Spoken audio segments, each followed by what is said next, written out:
What's up, y'all? It's your girl Sarai from the Freaky as Fuck podcast, and I don't think I have to tell y'all that I am a huge fan and collector of all things spooky and macabre. And if you're like me, then might I recommend checking out Hell Yeah Voodoo Dolls?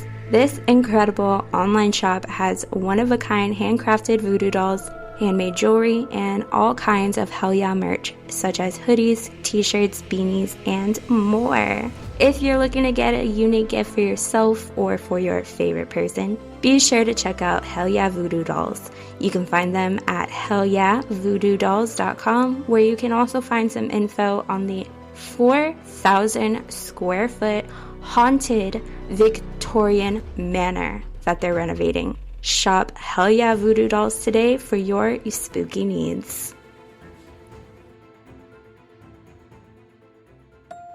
Darkcast Network. The light shines brightest on our indie podcasts. Before we begin this week's episode, I'd like to start with a content warning. This podcast includes foul language and includes discussions of violent crimes. Some topics may be triggering and may include depictions of sexual assault, gore, torture, suicidal ideation, or discussions of mental health. Listener discretion is strongly advised. In January of 1974, BTK etched his mark into this world as he found a deep and sick sexual pleasure from murdering innocent people. BTK is one of the more well-known murderers that we cover, but it's important to talk about it because it was fairly recent that he was actually caught. He went for 30 years without people actually knowing who he was. And nobody would ever dream, even in the slightest, to pin Dennis Rader, a family man, a Boy Scout leader, and a well-regarded church member, as the notorious BTK. I am Courtney Fenner. And I am Amanda Cronin. And A Nefarious Nightmare presents 1030 Terror, Dennis Rader, BTK.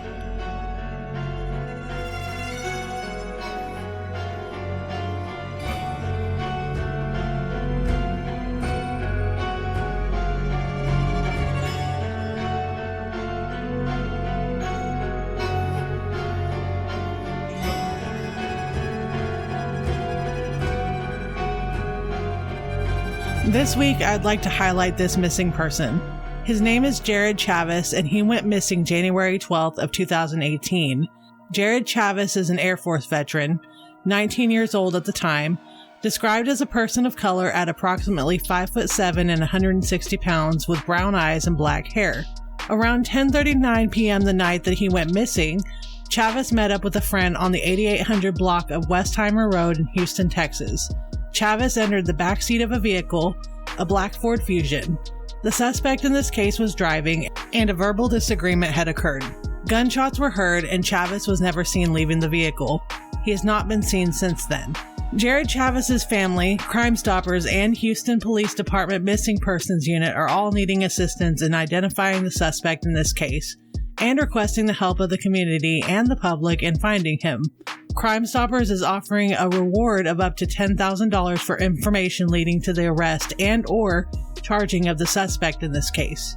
You may submit a tip through crimestoppers.org, that's crime-stoppers.org, calling 713-222-TIPS, that's 713-222-8477, or by using the Crime Stoppers mobile app. All tipsters will remain anonymous. There is a little more to this story, but we will include that link at the top of the show notes. So, Courtney did a full deep dive here. It's interesting the rabbit holes we go down when we do research for these cases. Oh, yeah. I was stressing on this one. Just when I thought I was done, another article, and then another article, and then another article. I mean, I had to use Wikipedia at one point just as a very small part of this. And I mean, you'll all hear it. It's only like one paragraph, but shit. Guys, quit killing people. Okay, geez. Kidding, of course, but yeah. Quit killing people. So, to start off, I know a ton of you are probably aware of who BTK or Dennis Rader is, but for the sake of those who don't, or even those who want to hear a different point of view, get ready, because it's a wild ride. Also, an additional trigger warning here, just because there is a ton of sexual assault in the story, mentioning of child death, mentions of animal cruelty, and a brief mention of suicide. This case is extremely sad. I guess let's get started. Sedgwick County, the victims. I do realize that the crimes have committed.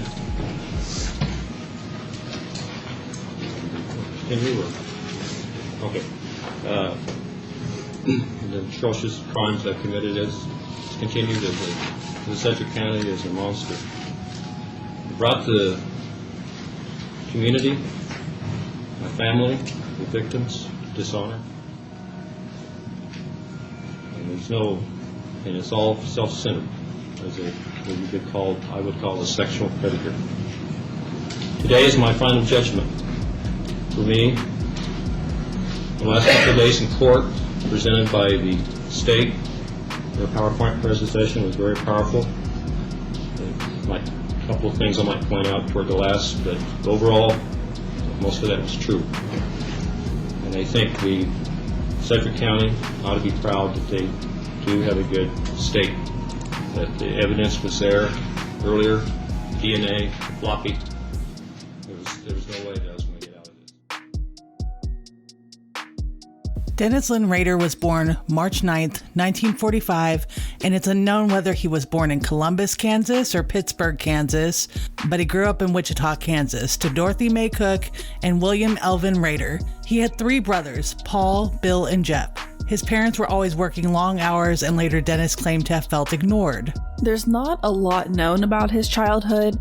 It's been said that he was a Boy Scout and admitted that starting at a young age, like elementary school age, Dennis had fantasized about torturing and sexually mutilating women, especially ones who were trapped and helpless. Once he reached puberty, he'd act out said fantasies in his head, if you can understand where I'm going with that. Basically, masturbated to these fantasies. In fact, his favorite source of this fantasy was Annette Funicello, who was a Mouseketeer for the Mickey Mouse Club. He also admits that as a youngster, to killing cats and dogs by hanging them. He was already showing signs of someone who wanted to overpower his victims, which is an important factor to note because a lot of these people tend to want that power. If you've been listening to this podcast for a little while, you've heard us touch up on narcissism, so remember that for later. Not only did he have fantasies regarding helpless and trapped women, he also showed signs of something called Sadism, which is extreme pleasure derived from the torture and cruelty to animals. Another red flag, because as we all know, and it's been repeated over and over, torturing animals at a young age typically presents in serial killer behavior later in life. He was described by his classmates as quiet and polite, with no interest in the current music trends. He was basically a wallflower and kept to himself. One of his friends said that he did not have much of a sense of humor, but remained studious and focused. Basically thought very carefully before he spoke and gave you his undivided attention when he did speak. Rader took a particular liking to voyeurism and cross-dressing. He spied on female neighbors while dressed in women's clothing, including women's underwear that he had stolen, and also autoerotic asphyxiation, which means he masturbated with ropes or ties around his arms and neck. It's important to note here that dressing in clothes that are meant for the opposite gender or having kinks, neither of those things make a killer. Absolutely not. But here are just a few things that are included in the list of interests he had. When you attach those to voyeurism and all of the other quirks that Dennis had, though it just tells the entire story. Basically, it's totally fine to have kinks. You do you, boo. Just don't be a Dennis, because he took this way too far, as you all are about to find out. After high school, Rader went to Kansas Wesleyan University. He dropped out after a year and received average to below average grades. At 21, he then went on to serve in the Air Force from 1966 to 1970. It's good to note that Air Force personnel typically travel quite a bit. He started at Lackland Air Force Base in San Antonio for basic training, then moved on to Shepherd Air Force Base in Wichita Falls, Texas, and did technical training there. In 1967, he was stationed at Brookley Air Force Base in Mobile, Alabama, and then in 1968, he was sent to Kadena Air Force Base in Okinawa and remained there for 6 months until 1968. He was stationed in Tachikawa Air Base in Japan near Tokyo and stayed there till his discharge in 1970. Before he was discharged, he received the Air Force Good Conduct Medal, the Small Arms Expert Marksmanship Ribbon, and the National Defense Service Medal. He was described by his colleagues as just one of the guys. He also says he spent some time in Turkey, Greece, and Korea.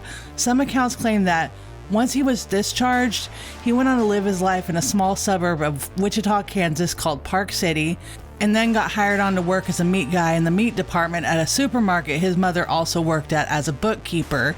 This place was noted to have been called Leaker's IGA Supermarket. Then Dennis met his wife, Paula Dietz. They met at the Protestant church in 1970. She was in the church choir and he was the president of the Christ Lutheran Church. They met and fell in love, and Dennis Rader married Paula on May 22nd, 1971. They ended up having 2 children, Carrie and Brian. We won't go too much into his children and his wife merely out of the respect for them. We have to know moving forward with this story, and also remember that his family didn't know him as BTK. They were completely in the dark, as many were. So as much as we detest what BTK did, we have to put ourselves in his family's shoes and sort of think as if we were them. These are people that had nothing to do with what took place, and they've purposely shielded away from the public eye. Carrie is probably the most vocal out of all of them, and even she needs grace here and deserves the respect of privacy. I realize I'm pondering a little bit, but let's just say that the real criminal here is Dennis Rader, not his family. Not by any stretch of the imagination. They knew him as a loving father and husband. That's all. So shortly after he married his wife, he attended Butler County Community College in El Dorado, Kansas, earning an associate degree in electronics in 1973, and then enrolled at Wichita State University, graduating in 1979 with a Bachelor of Science degree with a major in Administration of Justice. It would take him 6 more years of night school to earn his degree, though, and he admitted to being a poor student, maintaining a C- or D average. He couldn't spell and may have had a learning disability, which was proven by his horrific written grammar. Rader started out working at the assembly line for the Coleman Company, which is an outdoor supply company known specifically for creating and selling quality camping gear. Then he worked at ADT Security Services from 1974 to 1988, which, fun fact, it was a Wichita-based office, and this is where he installed security alarms as part of his job. Imagine being one of the homeowners in that position. They knew about the BTK killings, and little did they know, the person they were concerned about was installing security alarms in their homes. Then, Rader became a census field operations supervisor for the Wichita area in 1989, before the 1990 federal census. That's another creepy thing, because if I remember correctly, and call me out if I'm wrong, but back then, didn't census field operators go door to door? Think about it, if you're this kind of predator as a supervisor, with a great way to get the layout of the community. I mean, it's just insane. Then in 1991, Rader became a dog catcher and compliance officer in Park City. Yet, another creepy thing, I'm sure he became a human GPS for his community at this point.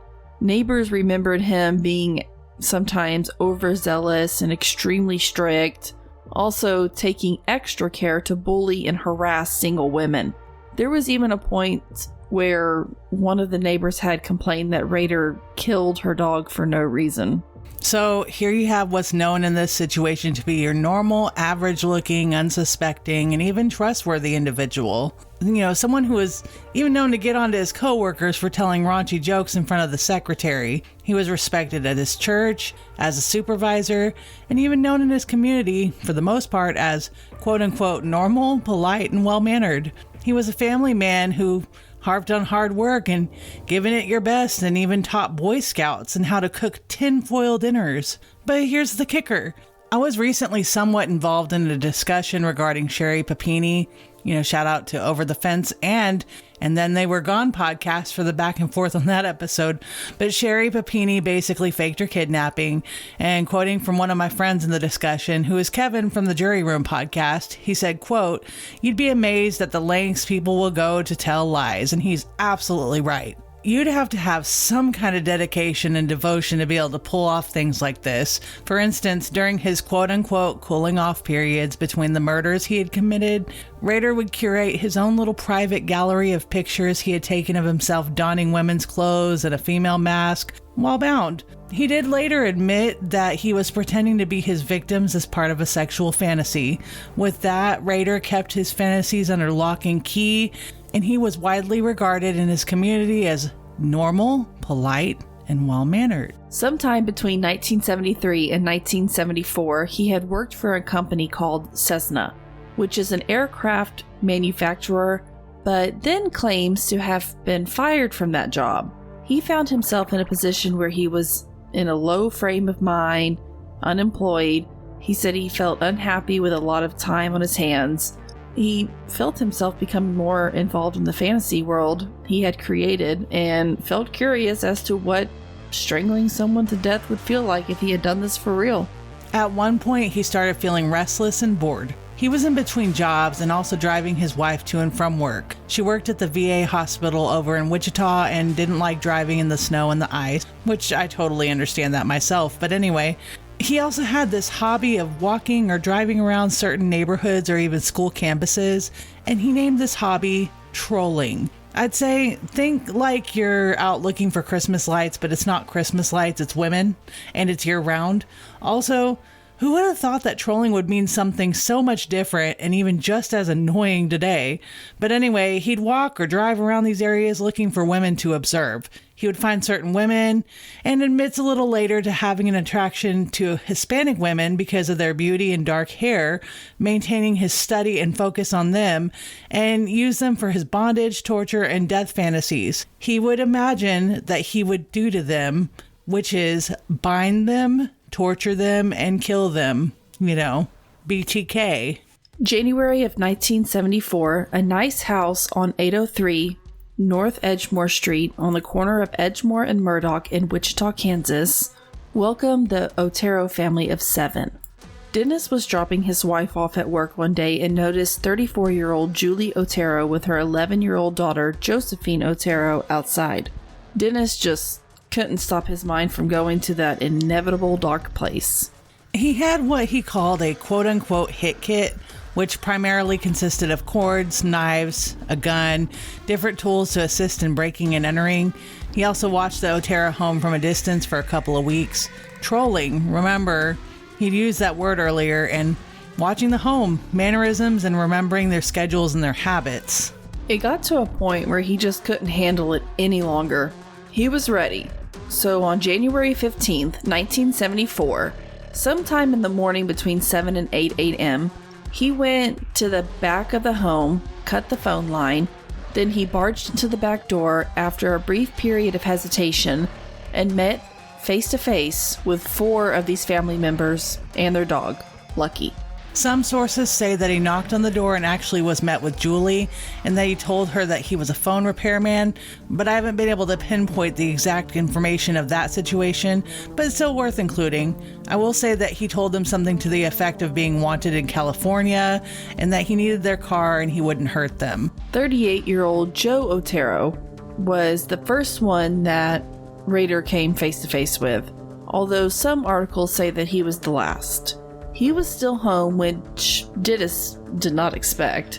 The dog was getting increasingly vicious, and things were starting to get crazy. Dennis then noticed Julie, 11-year-old Josie, and 9-year-old Joey.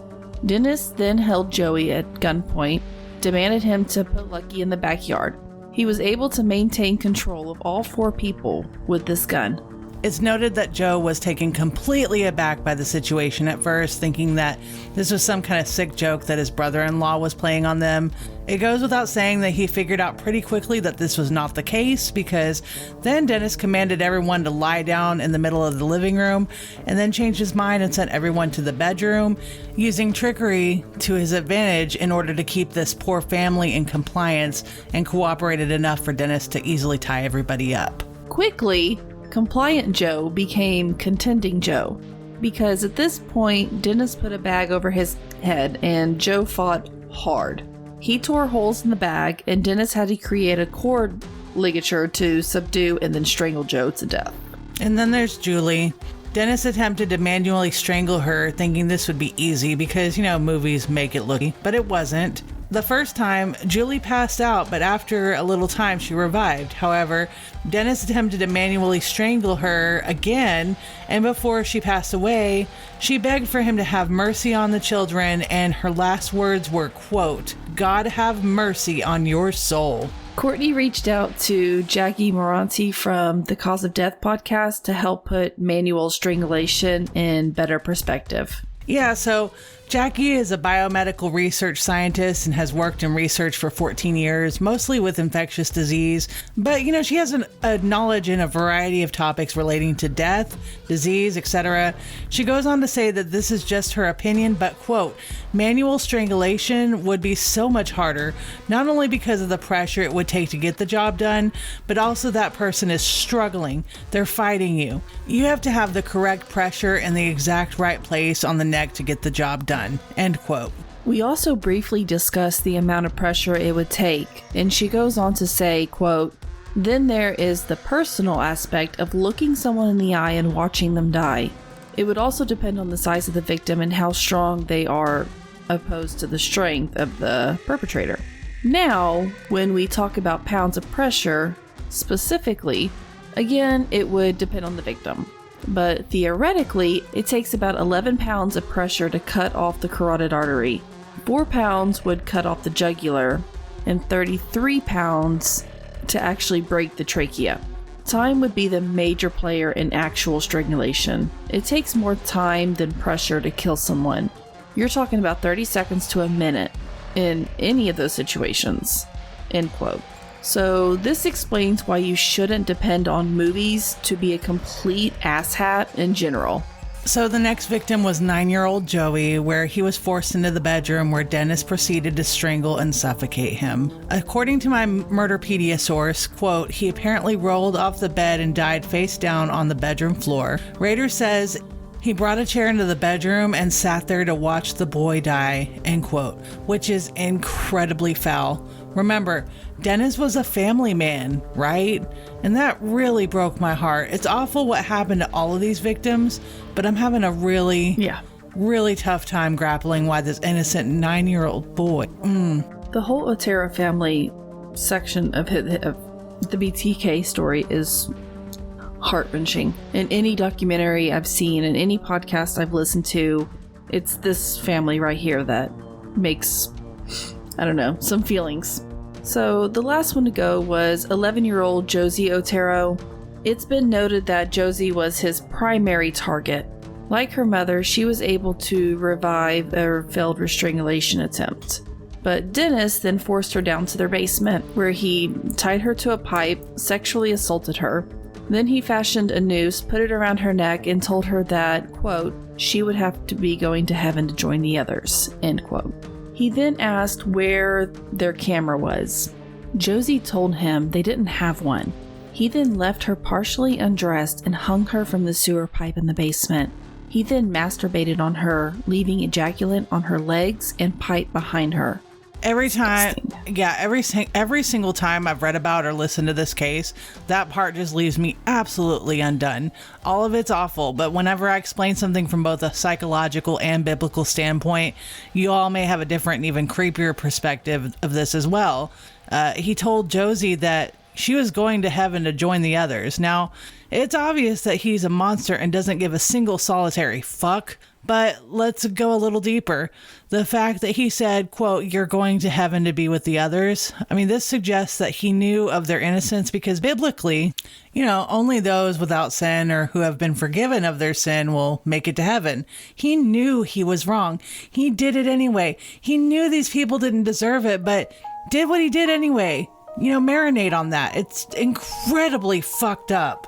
After he murdered poor Josie, Dennis cleaned up his crime scene a little bit and then left. Even though it's noted later that the eldest of the other 3 children noticed that his mom's purse was turned upside down and strewn about on the stove. But he didn't leave without some trophies. All serial killers have some form of trophy.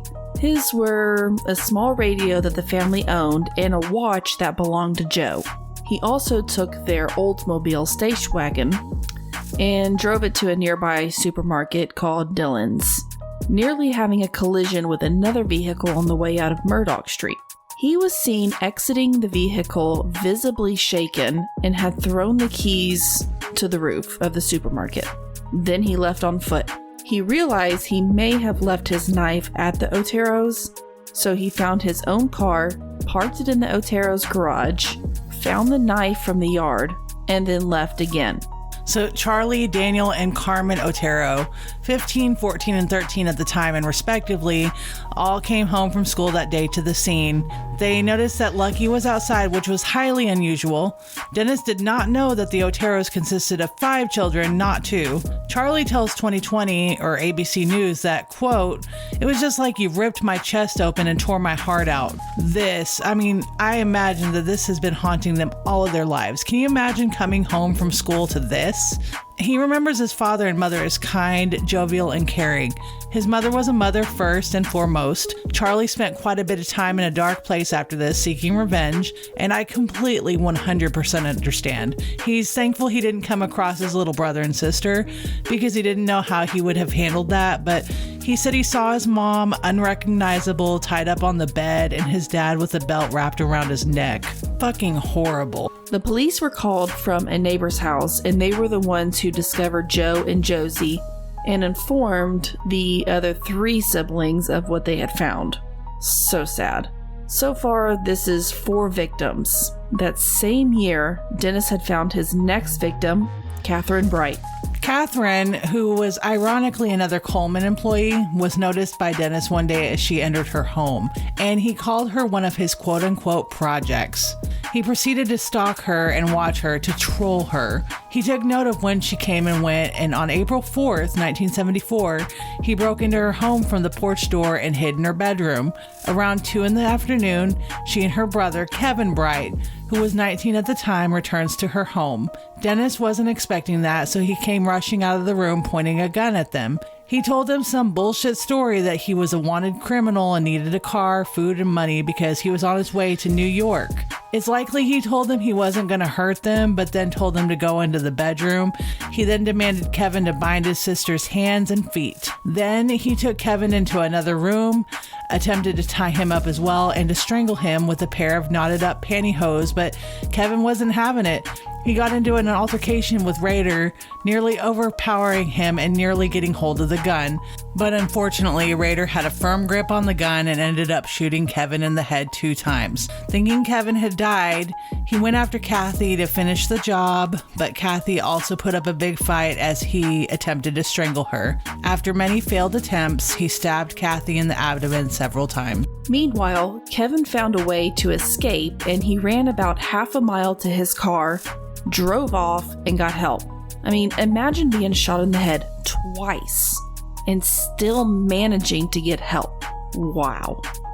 Both Kevin and Kathy were treated at a nearby hospital, and unfortunately, even after multiple emergency surgeries and blood transfusions, 21-year-old Catherine Bright succumbed to her injuries and passed away. Her brother Kevin was in critical condition but did survive. He is quoted in a few articles saying he felt so guilty for running off, but he did exactly what he had to do, and I commend him for that. So shortly after this, in October of 1974, BTK made his presence known, not as Dennis Rader though, because it would be around 20 years before he's caught, but he reached out via, quote, poorly typed and badly misspelled letter to a local newspaper called the Wichita Eagle and Beacon, quote, secret witness program, and said that he was responsible for the Otero slayings. He started by saying that the 3 people they were questioning had nothing to do with it, went into detail about the slayings, which police asked those details not be released, and then the letter reads with the details removed, quote, I write this letter to you for the sake of the taxpayer as well as your time.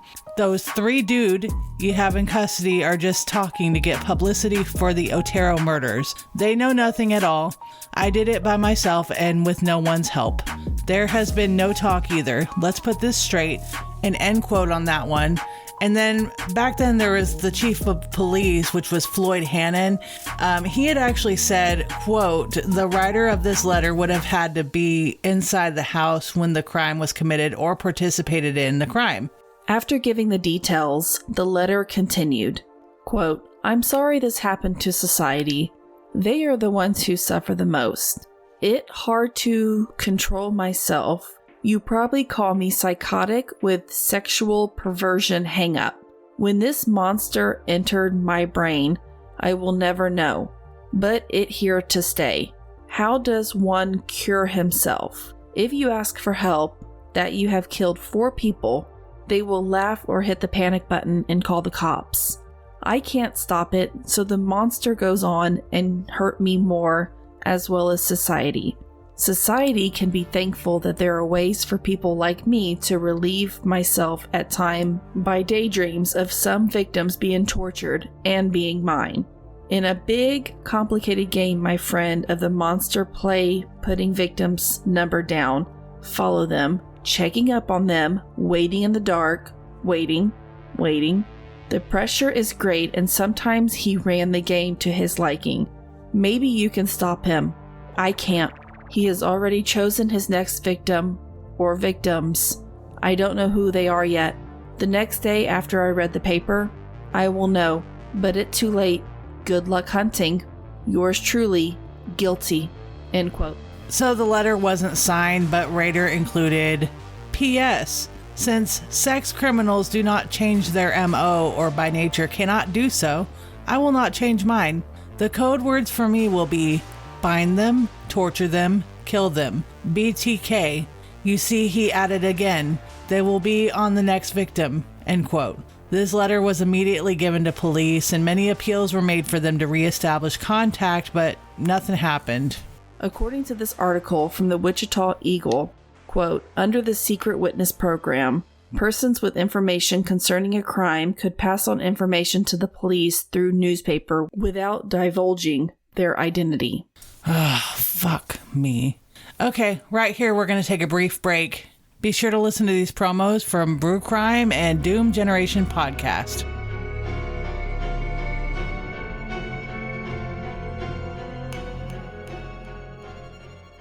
Welcome to Brew Crime, a true crime and beer podcast. This is a podcast where we pick a theme, cover a few cases, and pair them with craft beer. Join me, Mike. And me, JT. As we explore the world of crime, conspiracies, or whatever catches our attention.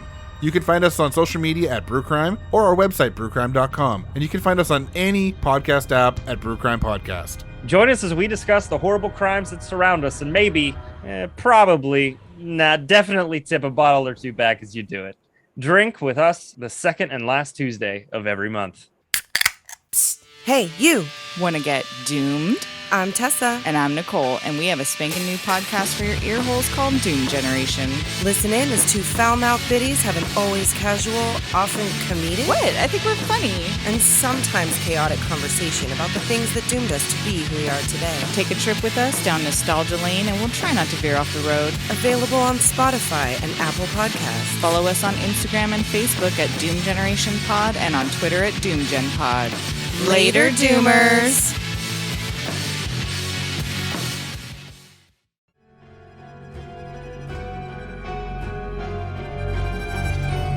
We are back from our cooling period, much needed. So at this point, Dennis also took what is known as a quote-unquote cooling off period and did not commit another murder until 1977. 3 total years of quiet. He met a woman named Cheryl at a bar. He had every intention of making her his next, but that was thwarted because she wasn't home. He then spotted Shirley Vian while he was trolling a neighborhood of Hydraulic Street. While he was walking this neighborhood, he stopped a 5-year-old little boy by the name of Steve Relford, pulled out a picture of his own wife and son, and asked the boy if he knew where they were. The boy said no and went on home. A little bit later, Steve heard a knock at his door and was met with Dennis Rader, who was posing as a detective. Steve let him in, believing Dennis, and come to find out there were 2 other kids in this home. Dennis then turned the TV off, closed the blinds, and then comes across Shirley Vian, who is understandably startled by all of this. Dennis then commands the children to go into the bedroom while holding them at gunpoint and then lock them inside. Then he told Shirley that he planned to do whatever he wanted with her. She was panicking, but he convinced her that rape wasn't to occur, and they sat and they had a cigarette together, which kind of calmed her down, and then he also gave her a glass of water. Again, this did calm her down enough for him to easily do what he went to do. As the 3 kids were in the bathroom screaming, Dennis then tied Shirley up, strangled her, and then ejaculated on her panties, leaving them next to her body. He ended up leaving early because the telephone rang and it spooked him, which was what kept the kids alive. On March 17th, 1977, Shirley Vian passed at only 24 years old and was forced to leave behind her 3 children and her husband, Richard. Nancy Fox was Dennis Rader's next subject of fascination and fantasy. By December of 1977, Rader started stalking Nancy Fox, who was 25 at the time and had worked at a jewelry store. She had also lived alone, which made this so easy for him, and he took full advantage of that. This woman became a subject of an obsession for him. On December 8th, he cut her phone line, and much like he had done with the Otero family, he then broke into her little duplex from the back door, again like he had done with the Otero family. He waited for her arrival home from work and likely knew her schedule since he had become so obsessed with her. She returns home to Dennis being in her kitchen holding a gun. He then told her that he had sexual problems and that he needed to tie her up and rape her in order to get rid of the problem. He then ordered her to disrobe in the bathroom and then ordered her into the bedroom where he tied her up and undressed himself. He then strangled her, confessing to her who he really was and what he had done in the past. Her body was found later with semen on the nightgown that was next to her.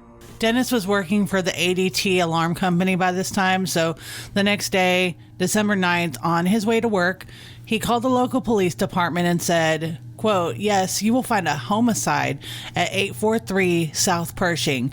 Nancy Fox. That is correct." End quote. And then left the receiver dangling. From here, the cops hurried over to the address that the caller gave them and found Nancy strangled to death. It's been noted that the police have tried to replay that recording several times of his voice, but they just never found a match. By the way, here is that recording. Yes, you will find a homicide at 843 South Pershing. Nancy Fox. I'm sorry, sir, I can't understand you. What is the address? 843 South Pershing. That is correct. This next paragraph is a direct quote from the weekly source we list, titled, quote, "Surviving BTK," talking about Nancy Fox. Quote, "Early 1978, Rader sent a sarcastic poem called Shirley Locks to the Wichita Eagle newspaper. After the poem was a serious letter, BTK was again taking responsibility for the past 7 homicides. It was written the same way as the letter that was found in 1974, including an X factor, which apparently the reason for him to commit these horrible crimes." End quote. It has been noted in other sources that Factor X was what he characterized as a supernatural element that also motivated Jack the Ripper, the Son of Sam, and the Hillside Strangler murderers. But anyways, the next letter that was sent was mocking the murder of Nancy Fox, and he titled it, quote, "Oh, Death to Nancy," end quote, which was a parody of the song "Oh, Death." Some sources claim that it was not a newspaper but a television station, KAKE, he had sent the letter to.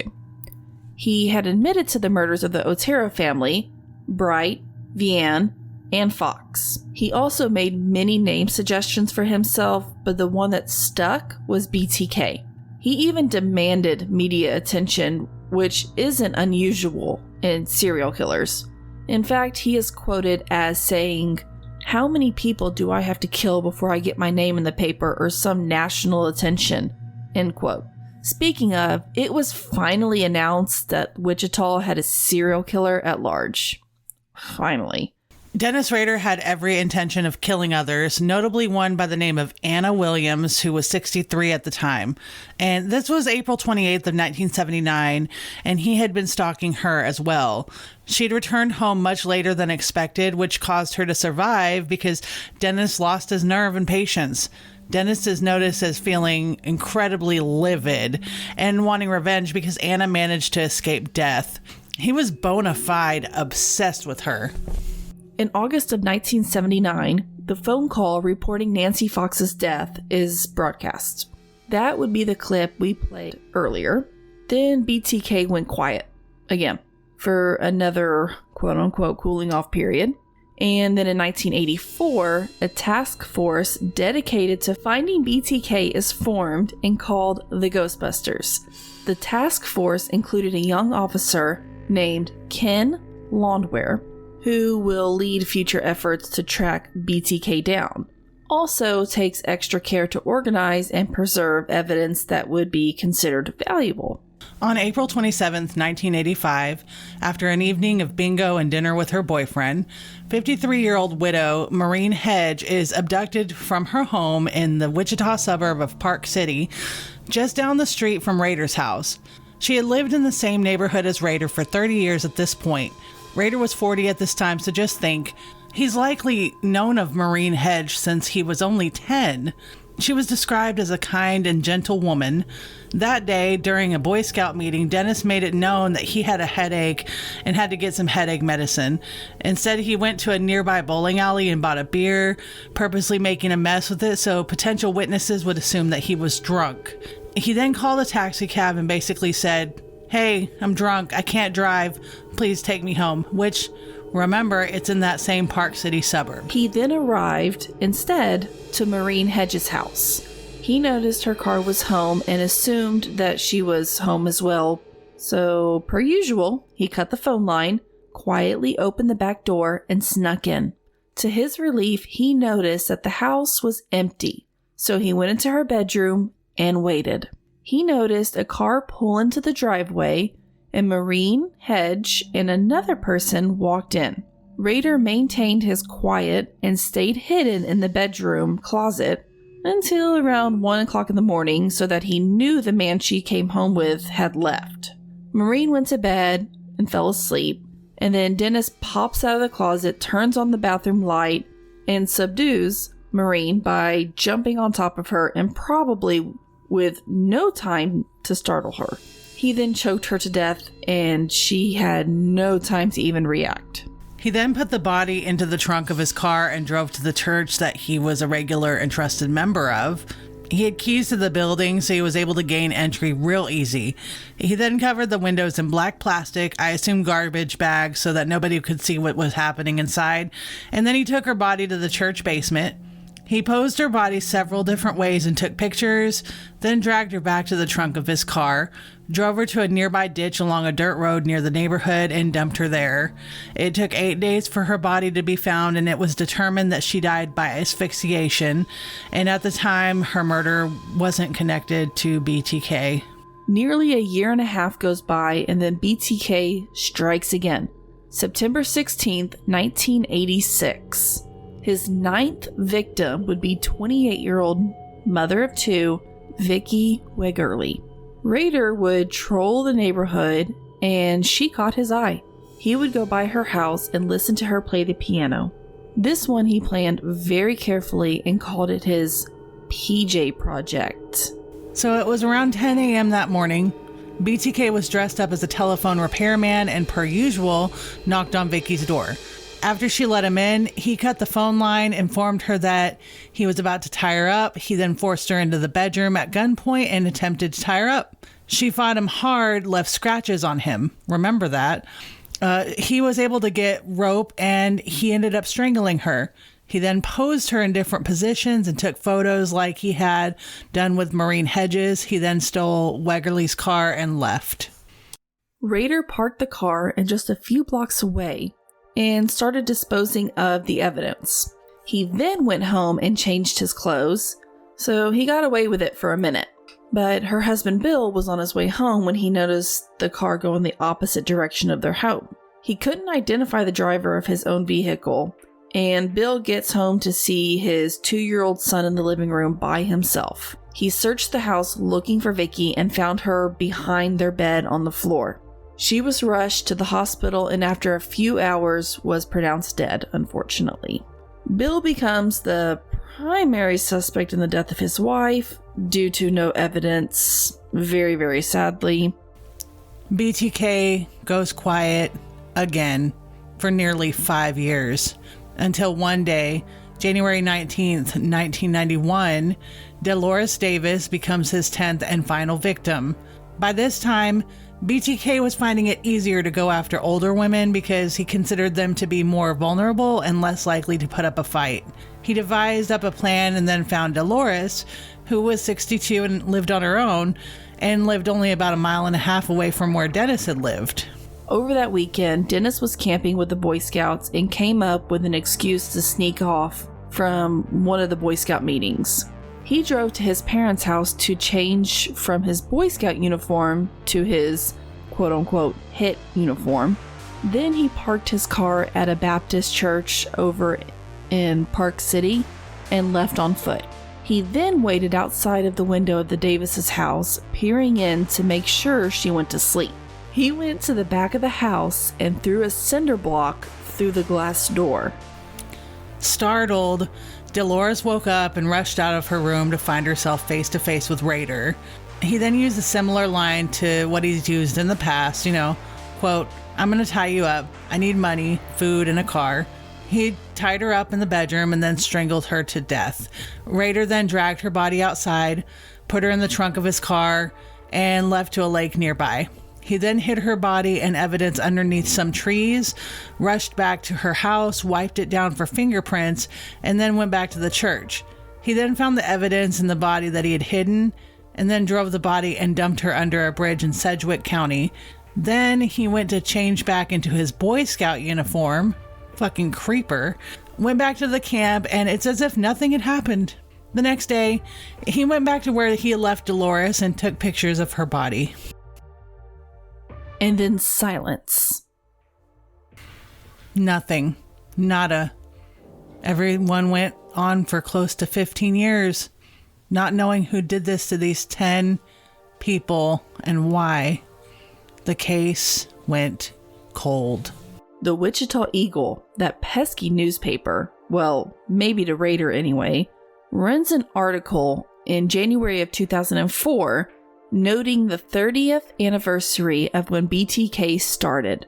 Dennis Rader admits later that this was the article that woke the sleeping monster inside of him, because then on March 19th, that same year, that same newspaper receives an envelope that simply says, quote, "Bill Thomas Killman," end quote.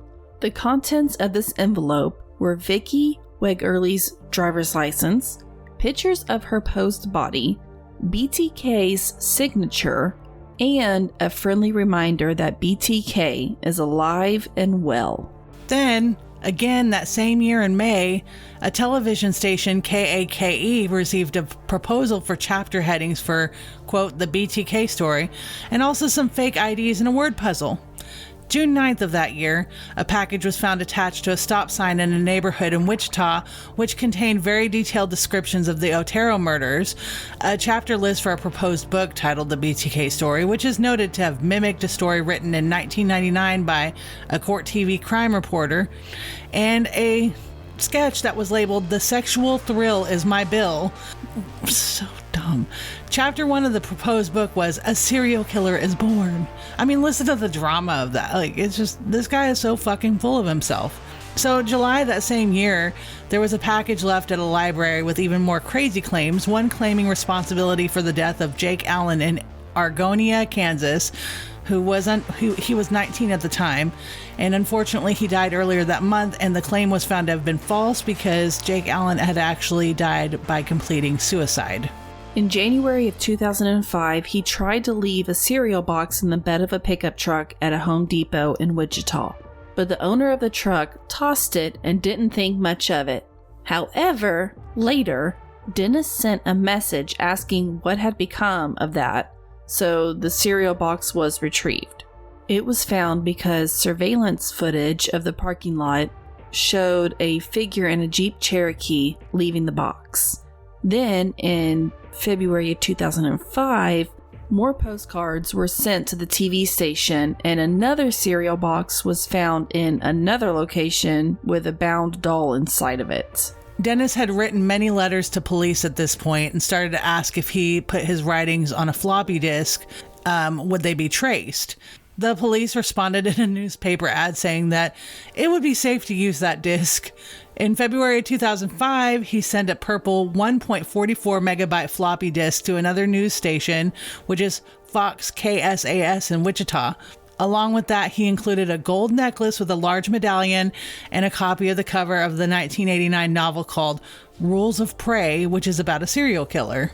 Police then found a deleted Microsoft Word document that was still stored on this disk, which Dennis didn't know about because he's a big dumbass.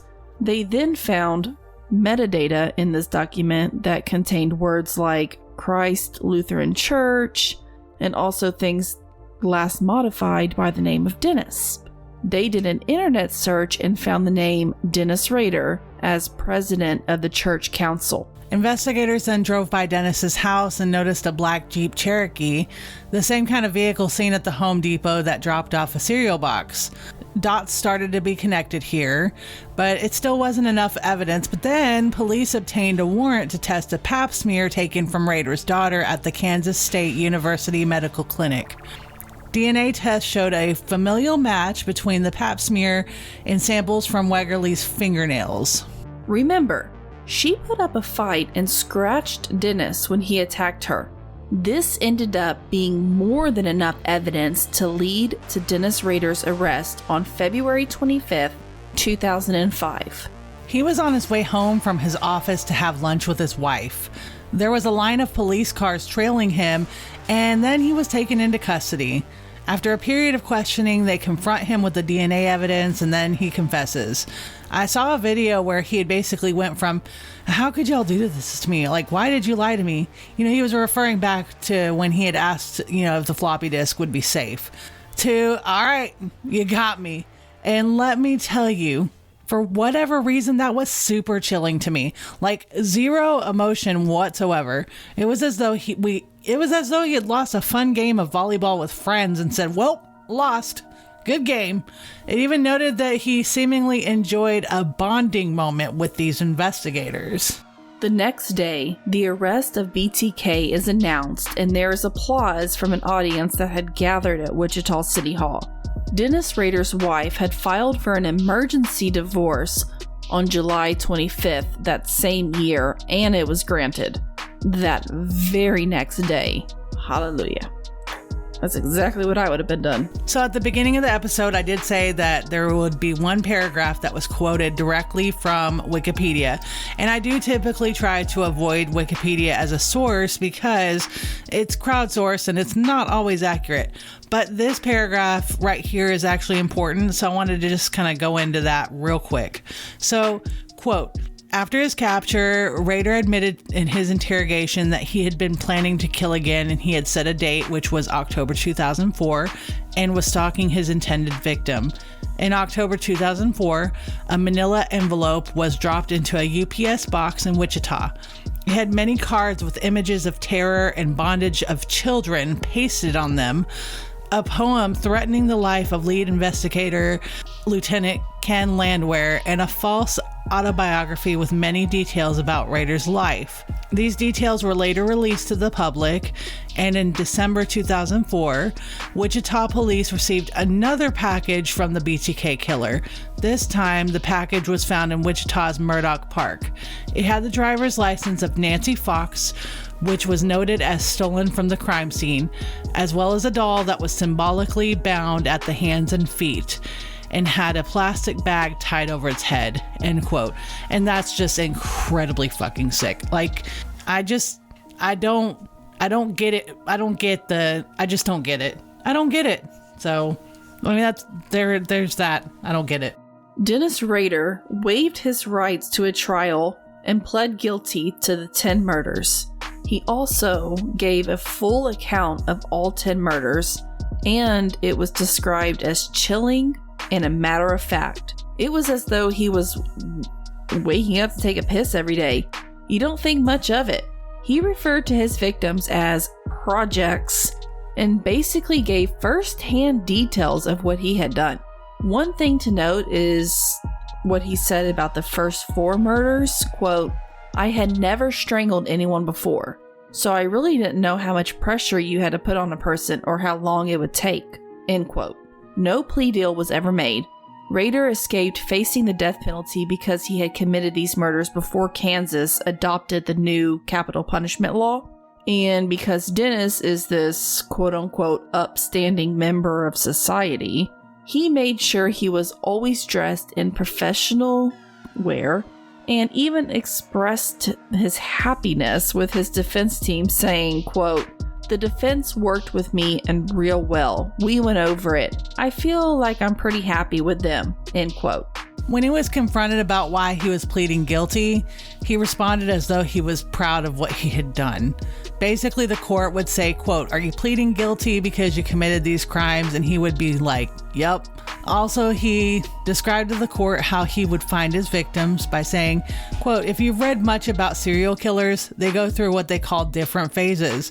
In the trolling stage, basically, you're looking for a victim at that time. You can be trolling for months or years, but once you lock in on a certain person, you become a stalker. That might be several of them, but you really hone in on one person. They basically become that's the victim. Or at least that's what you want it to be," end quote. And that's kind of like he's basically describing his projects that he had mentioned earlier. It's noted that he didn't apologize for anything until July 8th of 2005, according to an article by DESERET.com. He goes on to say, quote, "I have a lot of remorse. I'm very sorry for them. It is something I wouldn't want to happen to my family," end quote. And also, quote, "I just know it's a dark side of me. It kind of controls me. I personally think and I know it's not very Christian, but I actually think it's a demon that's within me. And some point in time, it entered me when I was very young," end quote. Fucking kidding me. Then he goes on to basically blame people for not picking up on his problems at a young age, basically deflecting any blame he can onto others. Expresses some remorse when he noticed a family member of one of the victims in tears, and then says, quote, "I am going to pay for it with a life sentence. The final victims are my family," end quote. Yeah, his daughter, Carrie Rawson, she's been like the most vocal about her father. She's gone on the record to say that this is very troubling for her, knowing that her dad is a serial killer. She had maintained correspondence with him while he is in prison, at times cutting off contact, recently finding forgiveness for his actions, but also, according to a CrimeCon article, she sent out a no contact order to him because evidently he's been engaging in creepy and cyber stalking behavior towards her, and stating that he has been harassing her. Carrie Rawson has written a book about this called A Serial Killer's Daughter, My Story of Faith, Love, and Overcoming. And while stating in the book that she did find forgiveness, she has recently stated that she loves him, but that he's a narcissist and has legally ceased contact with him. She said at a CrimeCon crowd that, he likes to send her drawings of animals with gaping mouths with teeth. And I mean, why? That's creepy. Why would you do that? He also has sent letters to the media saying, quote, "She reminds me of me," end quote, and claiming that she uses the media. She is a huge advocate for victims of abuse, trauma, crime, and hopes to help others who have been in these situations or similar. We actually follow her on Twitter, and she's an actual badass. We don't know her, but we love her. Dennis Rader, BTK, 10 murders, 30-year span. Received 10 consecutive life sentences for the murders of Joe Otero, Julie Otero, Josie Otero, Joey Otero, Catherine Bright, Shirley Vian, Nancy Fox, Maureen Hedge, Vicky Wegerly, and Dolores Davis. A minimum of 175 years without the possibility of parole. He sits his fucking ass in El Dorado Correctional Facility, secluded from everyone else because he's entitled. I don't know. But because he's a fucking potato who is currently 77 years old, and hopefully he'll be on his way to rotting to death. Bye. All right. And Amanda's end quotes.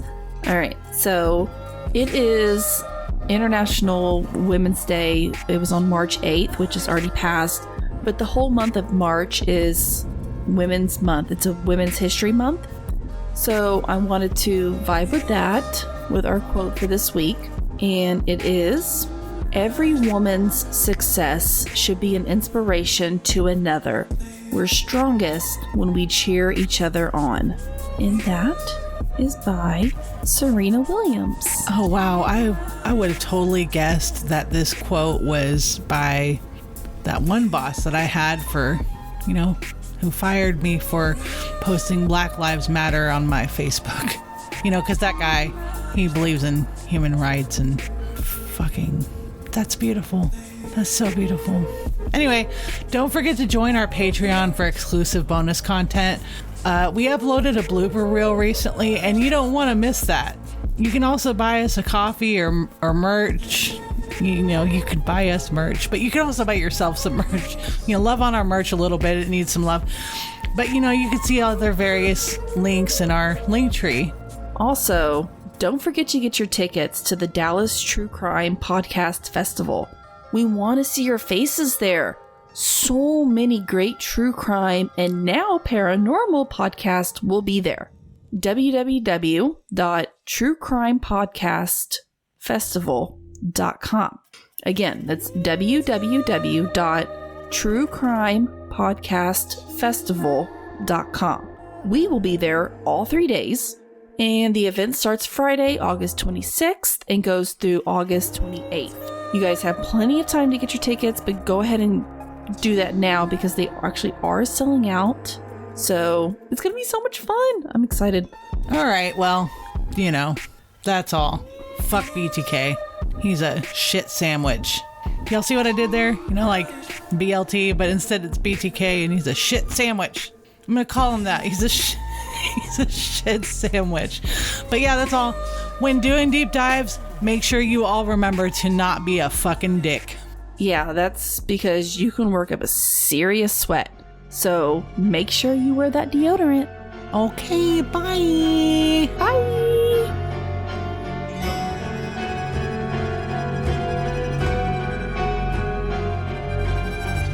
Thank you for listening to A Nefarious Nightmare. All research done for this podcast, depending on the episode, is written by Amanda Cronin and Courtney Fenner. Scripting, editing, mastering, and sound design are done by Courtney Fenner. If you would like to visit our links, merch store, or social media, please either go to www.anefariousnightmare.com or to our link tree. That's linktr.ee/A Nefarious Nightmare Podcast. Music used for our intro and exit is by Ghost Stories Incorporated. You may find their music at bandcamp.com. Additional backing music for today's episode was provided by Epidemic Sound. Please consider leaving us a rating and review on Apple Podcasts to help us expand our audience. Thank you very much for listening, and take care.